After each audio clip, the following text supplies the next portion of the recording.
Hey everyone, welcome to the Book Barn. I'm Laisha. And I'm Lanie. And let's talk books.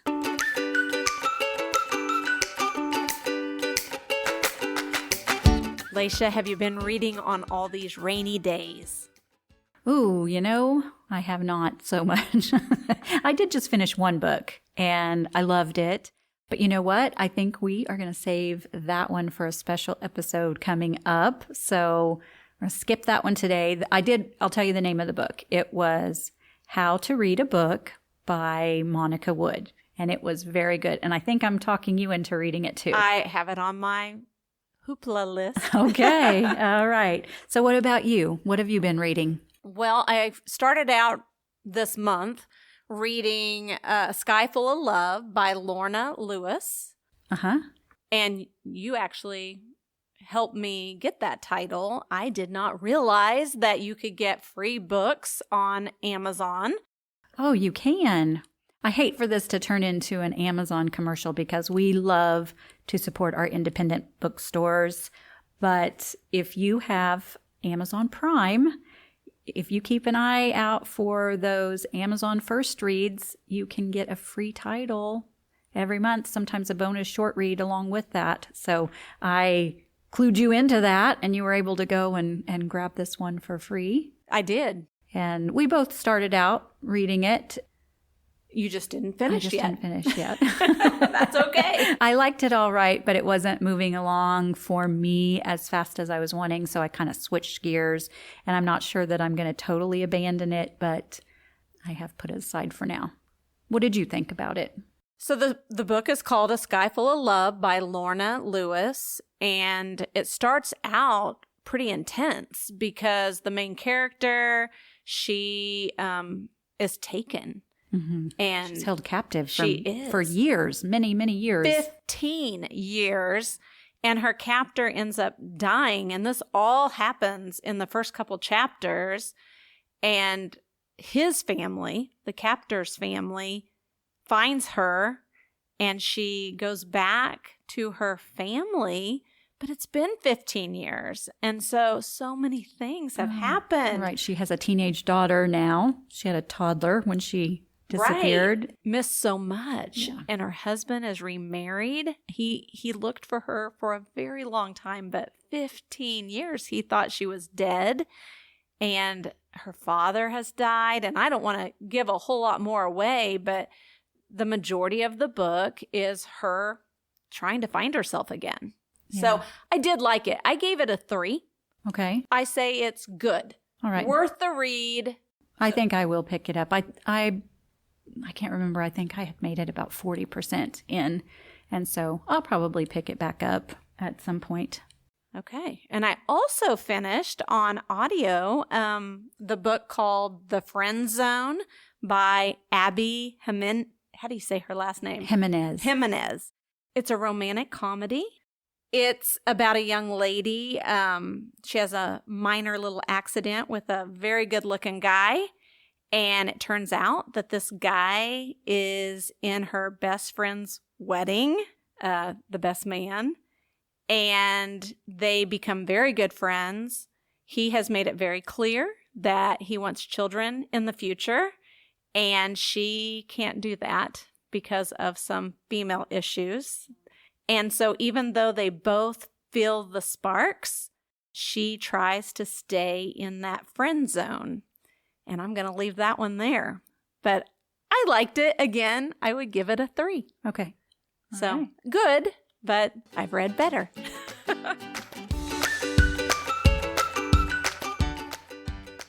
Well, we both have read the book that we plan to talk about a little bit more in depth today.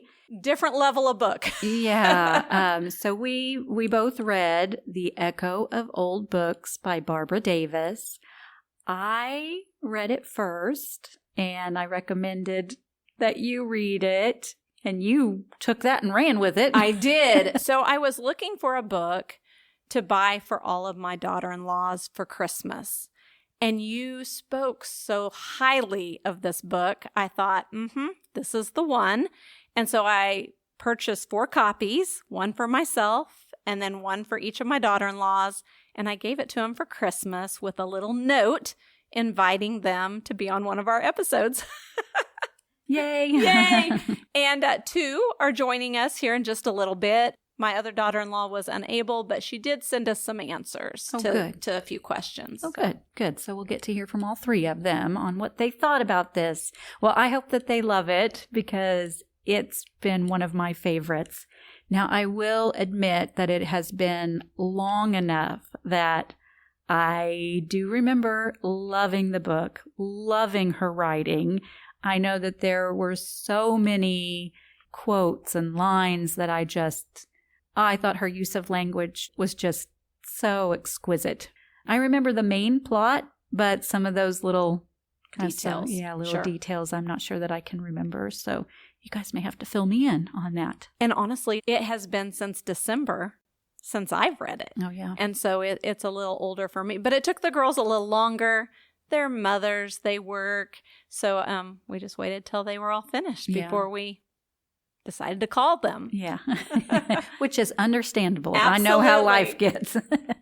So do you think we're ready to give them a call? Well, I think beforehand you need to read the synopsis. Ooh, okay. I can do that.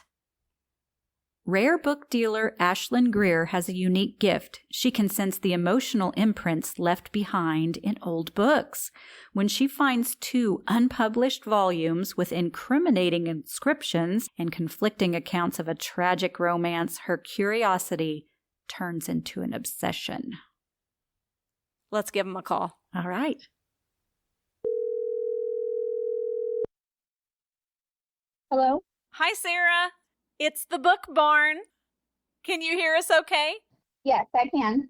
We're going to connect to Ashlyn, and so it's going to take just 1 second. Okay.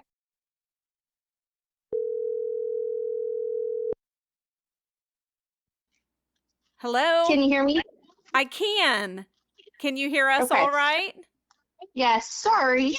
You're good. You're good. You're a busy mama. Yes, and I pooped on the potty, so that is what I was doing. Okay. Hello, girls, and welcome to the Book Barn. Hello. We have been excited to talk about this book for a little bit. Did you like it? Yes. Yes, I did like the book.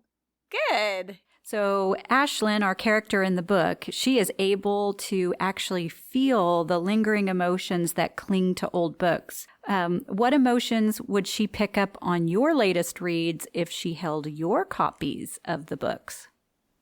Sarah, why don't you go first? The last book that I read was The Women, and the emotions that I felt while reading the book was courage, terror, heartbreak, and struggling. Kind of depended on which part of the book I was reading. Myself, I feel relief whenever I sit down to read a book, just to kind of get away from everything. Yeah. What about you, Ashlyn?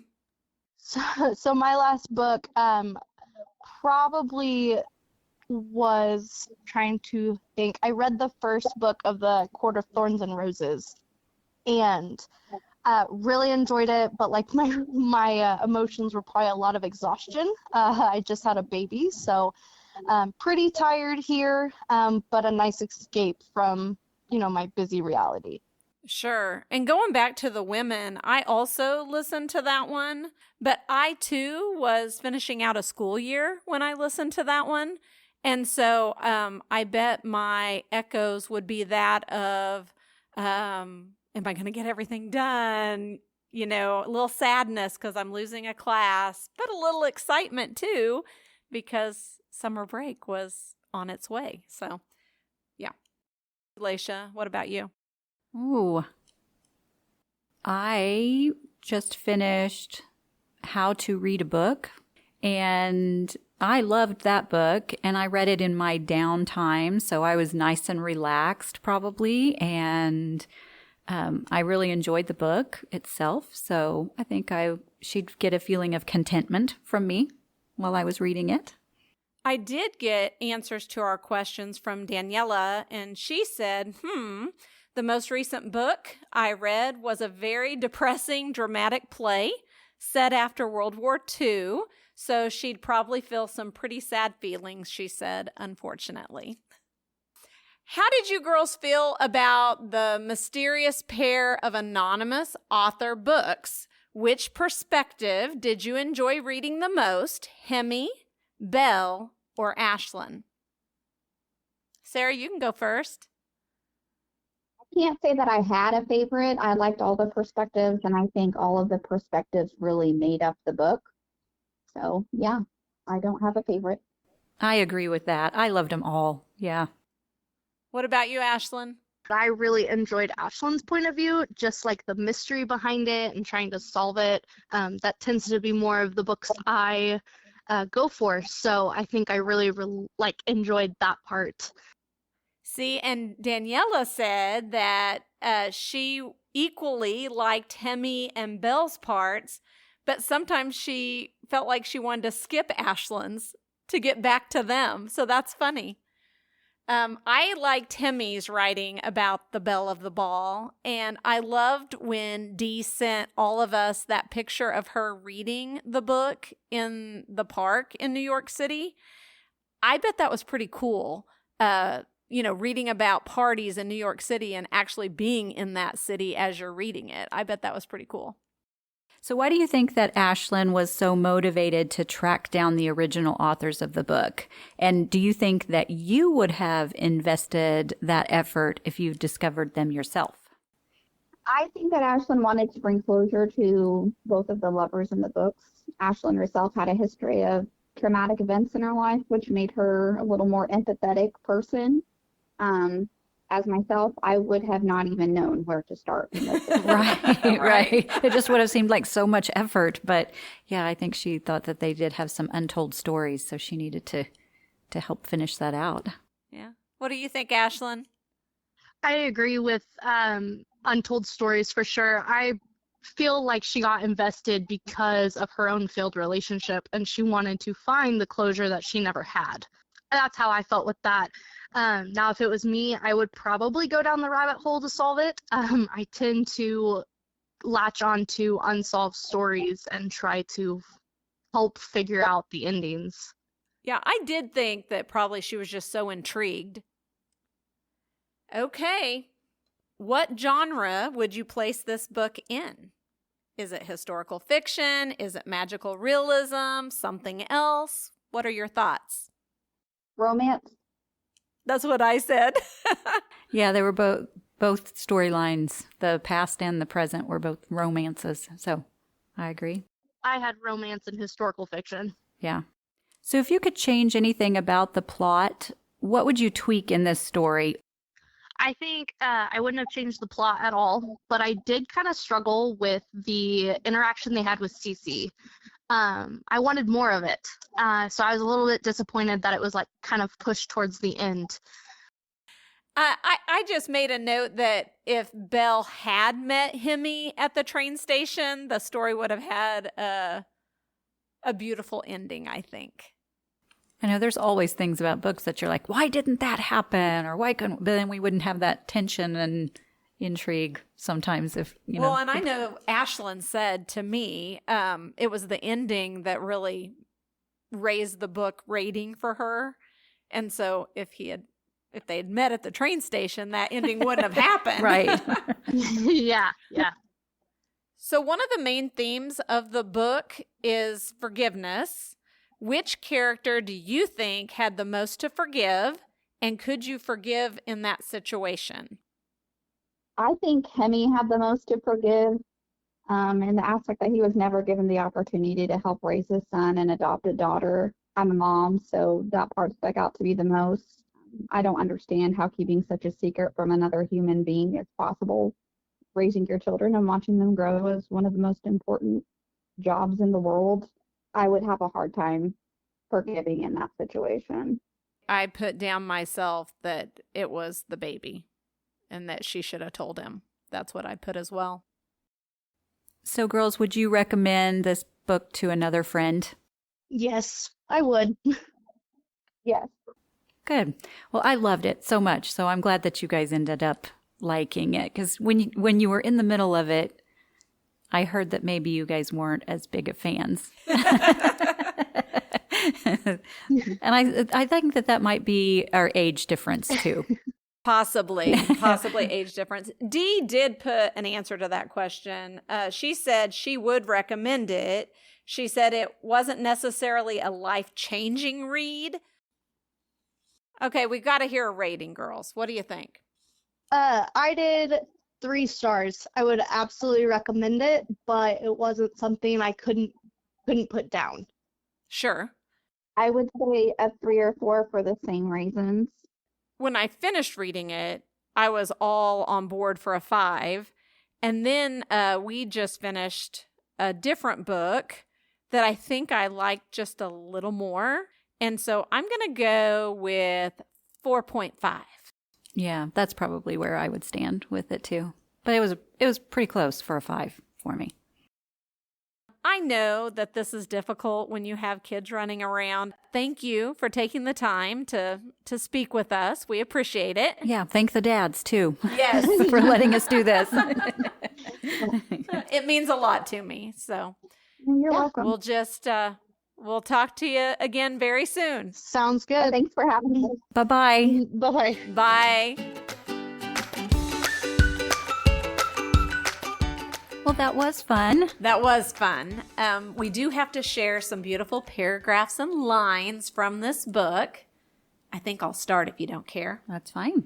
Page 32. It's August 1941 at a party in New York, New York, and Hemi has been talking to the belle of the ball. I nod politely, then, and step away. I've just spotted Goldie, who has reappeared with a fresh coat of shellac in place and a keen light in her eye. I joined her at one of the bars, glad for the gin and tonic she presses into my hand. I take a long pull, fighting the urge to glance back at you. You're a thread I don't dare pull, not because I'm afraid you won't survive the unraveling, but because I'm certain, even in this early moment, that I won't.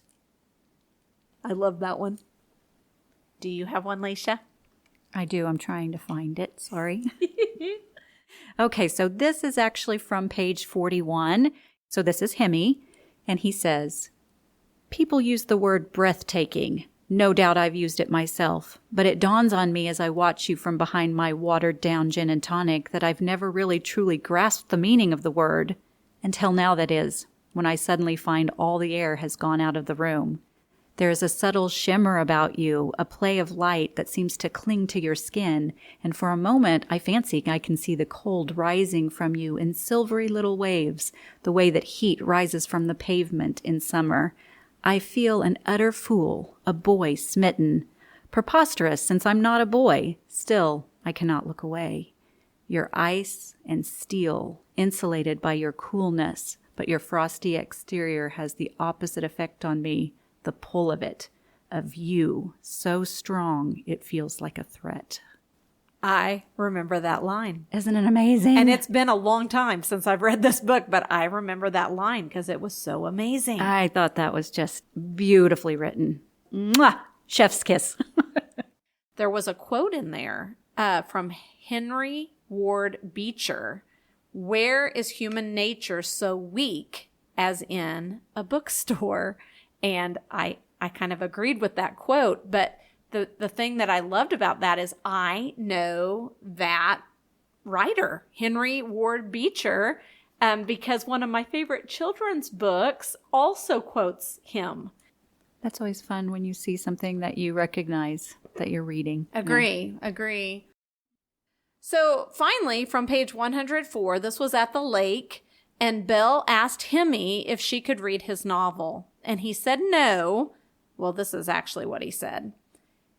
It was something my father said to me once after he read a piece I'd written. I've never forgotten it. He said all truly good writing, fiction or nonfiction, has a heartbeat, a life force that comes from the writer like an invisible cord connecting them to the reader. Without it, the work is dead on arrival. Nice. So I think this is it. We're ready to wrap this thing up. If you loved Echo of Old Books or didn't, or if you have another book that you would like to recommend, drop us a line. We would really love to hear from you. So until next time, I'm Laisha. And I'm Lanie. And keep those bookmarks busy.